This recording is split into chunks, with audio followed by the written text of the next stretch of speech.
आगे बढ़ते हैं, लखनऊ से खबर आपको बता देते हैं, जहां डेंगू के 15 नए मरीज मिले हैं। तो इंदिरा नगर और डुडियागंज में 3-3 मरीजों में डेंगू की पुष्टि हुई है। तो चिन्हट, चंदर नगर और सरोजनी नगर में मिले हैं 2 मरीज और अलीगंज में 1 मरीज पॉजिटिव मिला है। तो सीएमओ और नगर निगम की टीम संयुक्त कार्रवाई कर रही है। टीमों ने लार्वा विरोधी रसायन का छिड़काव और फॉगिंग कराई है। तो 3 घरों में लार्वा मिलने पर नोटिस जारी किया गया है। तो लगातार यहां पर डेंगू का कहर देखने को मिल रहा है। यूपी यानी कि उत्तर प्रदेश डेंगू की चपेट में आता जा रहा है। लगातार नए मरीज मिल रहे हैं और डेंगू के फिर से 15 नए मरीज मिले हैं। और इस पर विस्तार से जानकारी के साथ पवन सिंह एक बार फिर हमारे साथ लाइव जुड़ चुके हैं। तो पवन, कहीं रुक कर लेते हैं। पवन, देखा जाए तो यूपी कहीं ना कहीं डेंगू की चपेट में आता जा रहा है। लगातार डेंगू के मरीज बढ़ रहे हैं।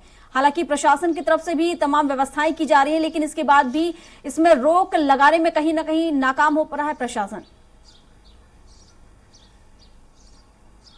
जी बिल्कुल प्रियंका, इस बार जो है अभी तक करीब 450 मरीज चिन्हित किए गए हैं, जिसको लेकर प्रशासन ने पहले से भी और स्वास्थ्य विभाग ने इसकी जानकारी पहले दे रखी थी कि सभी लोग इसके लिए मुस्तैद रहें, अपने घरों में पानी का रुकाव न होने दें और साफ सफाई रखें और जहां पे ऐसी संभावना है वहां पर जो है छिड़काव कर लें, जिससे कि ये मच्छर पनपने न पाए। क्योंकि डेंगू से कई बार प्रदेश जूझ चुका है, उसमें बहुत सारी जानें गंवाई हैं, जिसको लेकर के प्रशासन और यहाँ का सरकार पूरी तरह से मुस्तैद रहते हैं। इससे पहले भी अभी जो स्वास्थ्य मंत्री हैं ब्रजेश पाठक ने, इससे पहले भी इन्होंने निर्देश जारी किया था, पूरे प्रदेश के सभी सीएमओ को यह निर्देश जारी किया था कि इसके लिए डेंगू के आने के पहले ही मुस्तैद रहें और इसकी जो तैयारियां हैं, जो इसके बचाव हैं, उसको लेकर के पहले से लोग मुस्तैद रहें और सबको जानकारी घर घर तक जानकारी पहुंचाई जाएगी, जिससे इससे समस्या बढ़ने ना पाए, जिसको हम सही समय पर रोकथाम कर ले जाएं।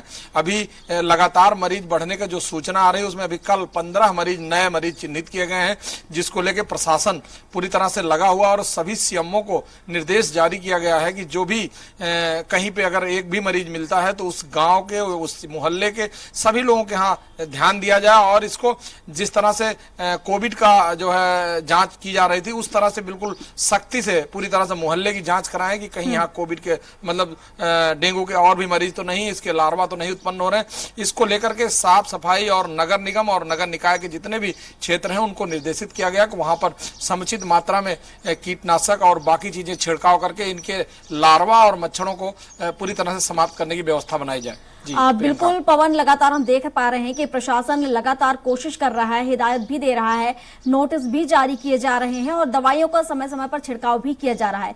लेकिन इसके बाद भी विपक्ष का कहना है कि ज्यादातर देखा जाए तो कुछ ही घरों पर नोटिस जारी किए जा रहे हैं और इससे ज्यादा संख्या में देखा जाए तो कहीं ना कहीं लार्वा पनपते नजर आ रहे हैं। गली मोहल्ले में, नालियों में, कई जगह पर नाला देखा है हम, तो यहाँ पर जो लार्वा है वो नजर आ रहा है।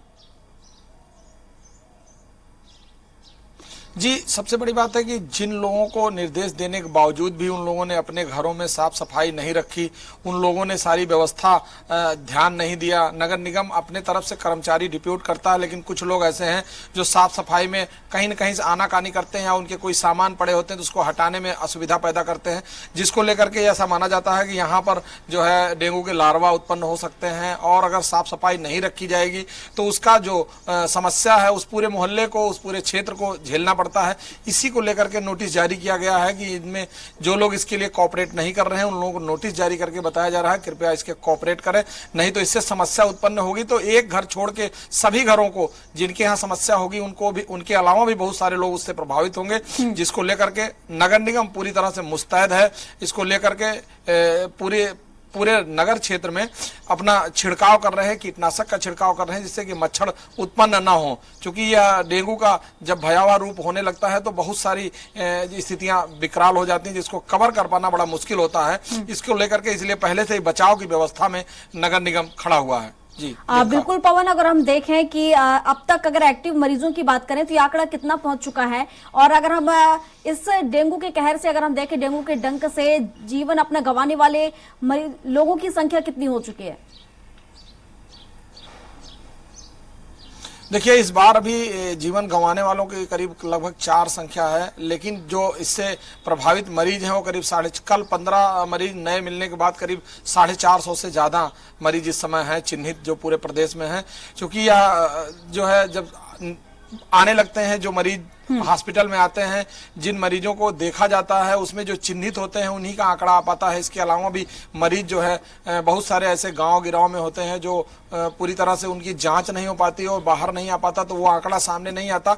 लेकिन जो सरकारी अस्पतालों में मरीज आते हैं उनकी जो जांच होती है उसमें जो मरीज चिन्हित होते हैं उन्हीं का आंकड़ा सामने आता है। इसके अलावा भी मरीज कहीं दूर दराज और जिलों में भी होंगे जिनका आंकड़ा अभी सामने नहीं है, लेकिन उसको बढ़ने न दिया जाए, इसको लेकर शासन और प्रशासन और स्वास्थ्य विभाग मुस्तैद है कि इस मामले को लेकर के कहीं न कहीं से जो व्यवस्था है उसको हम देखें और इसके लिए बचाव पूरी तरह से कारगर साबित हो, जिससे कि ये मरीजों की संख्या बढ़ने न पाए। जी बिल्कुल पवन, देखने वाली बात होगी कि आखिर कब तक जो यूपी है वो डेंगू के डंक से बाहर निकल पाएगा। शुक्रिया आपका।